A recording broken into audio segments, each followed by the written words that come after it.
I build this as the non-conference game I was most excited for. I think it lived up to the hype, as crazy as that sounds. Kansas defeats Connecticut 69-65 was the final. That final score, that total feels extremely low for how much shot making we saw in the first half. At one point, Kansas was 4 for 4 from three. I believe UConn was 7 for 14 from three. Both teams went a little dry to start the second half, but man, it was a back and forth game. Kansas threw their best punch early. UConn did what champions do. They responded. They took a 4-point lead after being down as much as, I think, 12 points early in the game. And ultimately, an 11-0 run by the Jayhawks is what created the separation for them to ultimately win the game. Brian, I'm just going to throw it broadly to you here. What was the story of this game? I think there were two, right? I think the mains there. I'm sorry, take that back. I think there were three. I think the first one was Kansas's defense, because I think Kansas put on a defensive clinic for most of the game. I would say, I don't know the exact number, but it felt like on 60 to 70% of UConn's possessions, it was down to the final 5 seconds. They had to figure out what to do late in the shot clock. And they made a ton of shots in those situations, contested shots in those situations. So you have to give UConn credit for that. But it really felt like Kansas put on a defensive clinic that gave themselves the win in this game, quite honestly, because their offense was okay, not great, which we talked about in the preview. Well, I'm sure we'll talk about more a little bit later. But they won this game with their defense. UConn's perspective, Tristan Newton's a superstar. And I had wrote about that in a Rauf report earlier this week. Yeah, on HeatCheckCVB.com. But 31 points, like he was UConn's team in this game, basically. And I think this game kind of stamped him as that All-American candidate that he'd been playing like early on in the season. And we touched on this in the preview too. You mentioned Kansas's hot start. You mentioned that 11-0 run late in the game. Like, that's an Allen Fieldhouse special. This game is different if it's played in stores in Hartford or anywhere other than Lawrence, Kansas. Right. Like, I think UConn wins this game in any other scenario, but it felt like the atmosphere fueled that hot start. It felt like it fueled that 11-0 run. Now, guys made threes too. But during those runs, it looked like UConn was a bit rattled because the atmosphere was so intense. And to me, like, we thought this would be a game that the home court advantage really benefited Kansas. And I do think that's what ultimately decided the game. You have to give Kansas credit for the way it played, particularly defensively, and making the big shots it needed to make. But I would love to see this game again, say in like New York City or Seattle or somewhere, right? Yeah. No, I think that's fair, especially I can tell you as a UConn bettor who had both +3 and money line, I would have loved to see this game elsewhere, Brian. It was brutal. It's fascinating to me that I agree with everything you just said as like key storylines and big reasons why we should take those things away from this game, right? Mine are completely different, and I have two of them, and I think that speaks to like how much substance there is from both teams in this game. This was a lot. Both of these teams to me are national title teams. If all goes well, I think both these teams can win a national championship. I have two stories from this game that I'm going to take away with me. And both of them, I think, are bad news for UConn more than they are good news for Kansas. I will start with the big man matchup. We said this was Donovan Clingan versus Hunter Dickinson. We said that Clingan was going to be capable of making things tougher on Dickinson than anyone we've seen. I think to an extent that was true. Like, I don't think Hunter, he had 15 points and 9 rebounds. He had 12 shots to get to those 15 points. He was 3 for 4 from three because it was clear, like, they wanted to drag Donovan Clingan out of the paint. Hunter was ready for that. Hunter's shooting like 68% from three on the season. It's absurd. It's absurd. And he's been a great shooter. I think he was 42% last year, but it's just, they're all going in right now. And to me, it was a massive mismatch, even if the numbers don't show it. Hunter didn't need to go get 28 in this game to assert that he is the player Donovan Clingan is still trying to be. And I expected Donovan Clingan to be better in this game. I thought that what we had seen from him in his freshman year, quite frankly, showed a much higher floor right now from a player than what we saw tonight. Because to me, I thought he was lost on both ends for much of this game. He did respond when UConn made the run. Clingan had some moments in that run. But to me, he was not an offensive threat whatsoever. It was all on Tristan Newton to do everything. And on the defensive side, man, I thought he wasn't rebounding. I thought there were loose balls that were kind of 50-50 balls that Kansas is like, Johnny Furphy's were getting to and not Donovan Clingan. And it's just, it left me wanting more, quite frankly, because I thought Clingan was ready to maybe go win the individual matchup with Hunter Dickinson. And I left this being like, they could run this back 100 times. I don't think Clingan's going to win it. I just don't think he's the player Dickinson is right now. And then the second takeaway I had, I said it to you, the reason I wanted to back UConn in this spot was I thought UConn had better players from 3 through 8 than Kansas did. I thought Kansas was going to get nothing from the peripheral guys. Thought it'd be Hunter Dickinson, Kevin McCullough, and nothing else. It was a bad DeJuan Harris game once again. They got a ton from KJ Adams. I thought Elmarco Jackson had some really timely plays, the quietest one of which being the swing pass to the corner to Kevin McCullough to make it a 6-point game with a minute left. He was in control. He was poised. He was ready. Johnny Furphy had 2 threes in 14 minutes, and they only needed 6 guys. They didn't need Nick Timberlake and Parker Brown, who played 2 minutes each in this game. So, they finally got some positives from the peripheral guys.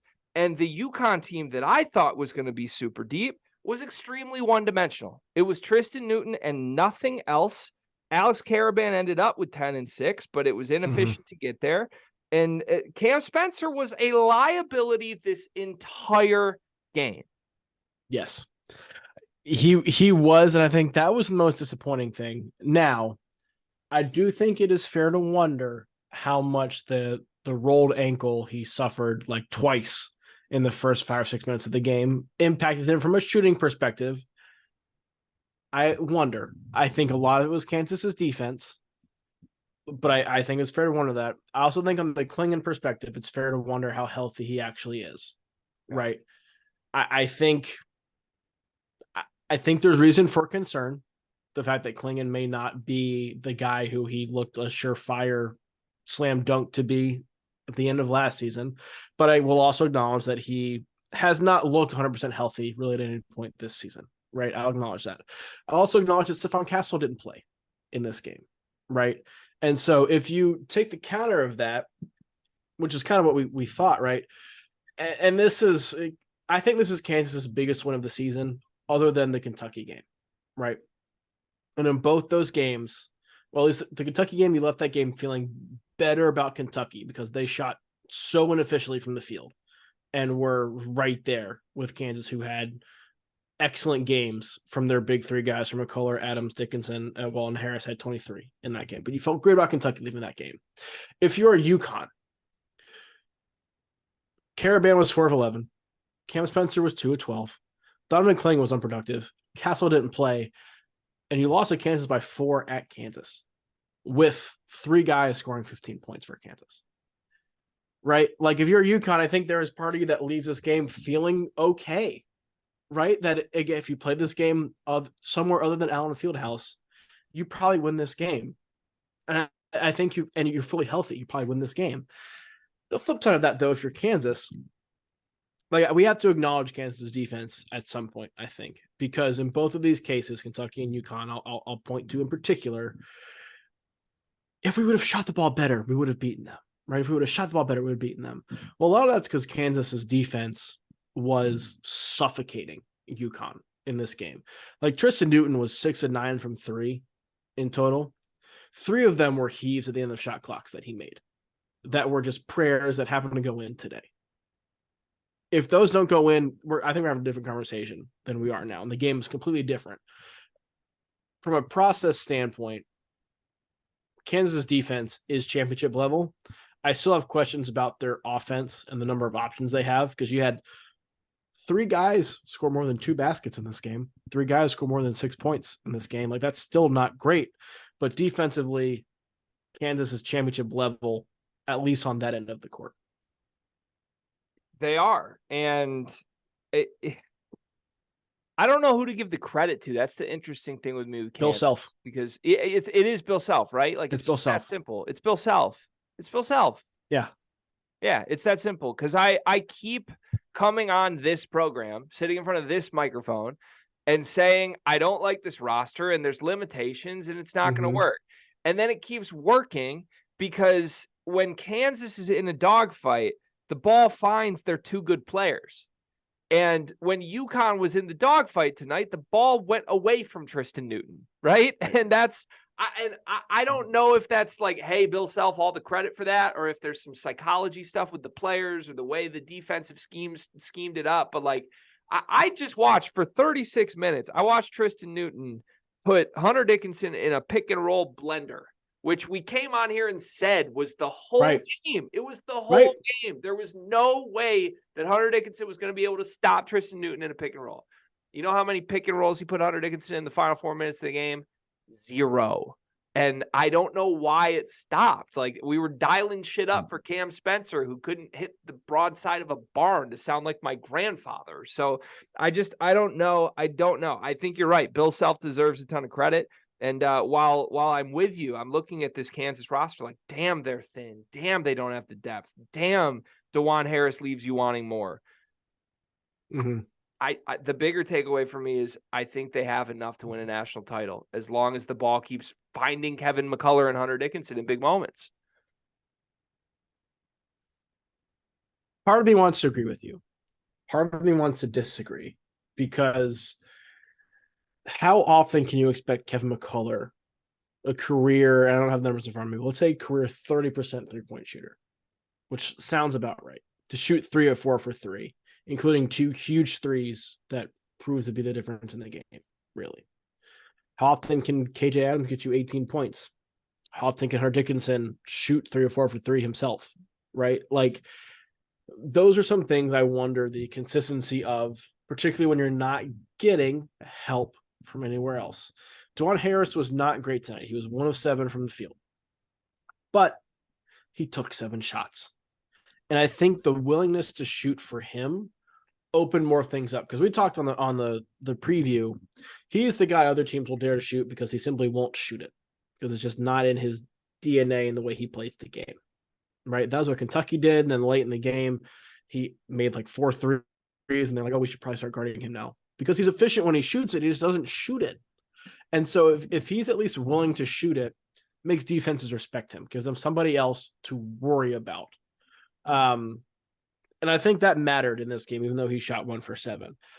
But again, they basically went 6 deep, which feels about right.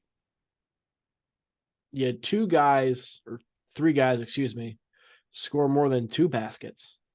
3 guys score more than 2 field goals. Like, that can't continue. No, it can't. And it's going to be really interesting to watch where both these teams go, I think. Like, we think both these teams can win their conference. Like we keep saying, we think both these teams can make a Final Four and potentially go beyond that. But I don't know. This felt like a somewhat pivotal game, for as much of just like a meaningless non-conference game it was. This felt like a proving ground game for Kansas to me. And it felt like a game for UConn where, like, for the first time in 2 full seasons, there's a little bit of a, we have work to do. And I know they hit some obstacles in Big East play, and I know they're not healthy, but this really is the first time I've really came away from a UConn game being like, okay, they're not all the way there. And that's a weird feeling with the Hurley program right now. Yeah, I trust UConn in a sense to respond from this. One, because they're not totally healthy and don't have the full complement of players. But also, you mentioned the last time we felt this was in Big East play, early in Big East play last season. I think they went 2-6 or 3-6 in January during Big East play last year. And I talked to a number of their players at the Final Four about that and why that happened and why they stuck out of it. And it was something of the standpoint of they got comfortable, right? They rolled through non-conference. They felt invincible almost, and they realized they weren't, and then went back to the drawing board and were fine. I wonder if UConn, coming off a national championship, returning key guys, and then after winning the Empire Classic without really much of a sweat, started to get into some of that. Yeah, we're okay. We got this. We're really good, and that may be unfair to put on this group. But it's fair to wonder with them or anybody who's experienced as much success as UConn has, in the past calendar year, wonder if they just kind of get full of themselves. Yeah, I think it's a fair thing to speculate. I also think there's enough new guys in the room that I would say it might not be that. Like, to me, with a guy like Cam Spencer, with Cam Spencer being as bad as he was tonight, and you're right, maybe it was the injury. I don't know. To me, it would be less of like a we're invincible thing and more of like a I'm Cam Spencer thing, psychology wise for him. That's like, fair. This That's kid, fair. That's fair. And look, I watched him. We saw him 3 times on road trips last year in Big Ten play, and he's always been number 1A on the scouting report for horrible offenses of teams trying to just make the NCAA tournament. And he's done an admirable job. Like he was a highly touted transfer for a reason. He's a great skilled guy, role player that can plug right into the Jordan Hawkins role and be a good player for UConn. He's also not Jordan Hawkins. He's Cam Spencer. Yes. So, like, if Jordan Hawkins is playing Cam Spencer's position tonight, UConn wins by 10, like they have the last 2 seasons. And I just... maybe it's a wake-up call in between somewhere of like we're invincible and also just like this is a little different. Like Donovan Clingan's not Adama Sanogo yet. Cam Spencer's not Jordan Hawkins yet. Where's Andre Jackson when you need him, right? Like, I think that's while Tristan Newton's having his career best game, he's looking around like, oh shit, this is just someone help. Yeah. Yeah, someone help. And weirdly, man, I trust Newton 1, but I trust Hurley 2 to figure this out. I really do.